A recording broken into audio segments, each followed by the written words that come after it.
Hello guys, my name is Tuba. Welcome to CeoFix channel. In this video, I will try to show you add empty folder context menu in Windows 10.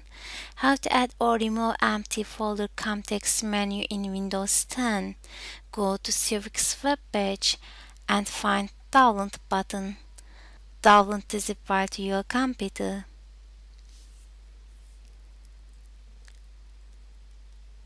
Right-click on the Add Empty Folder Context menu rec file and select Merge. Confirm the user account control dialog if prompted. Click Yes to continue.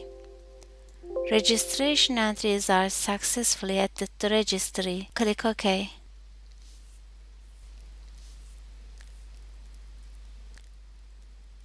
Again later on, if you want to remove the menu, then run the Add Empty Folder Context menu rec file.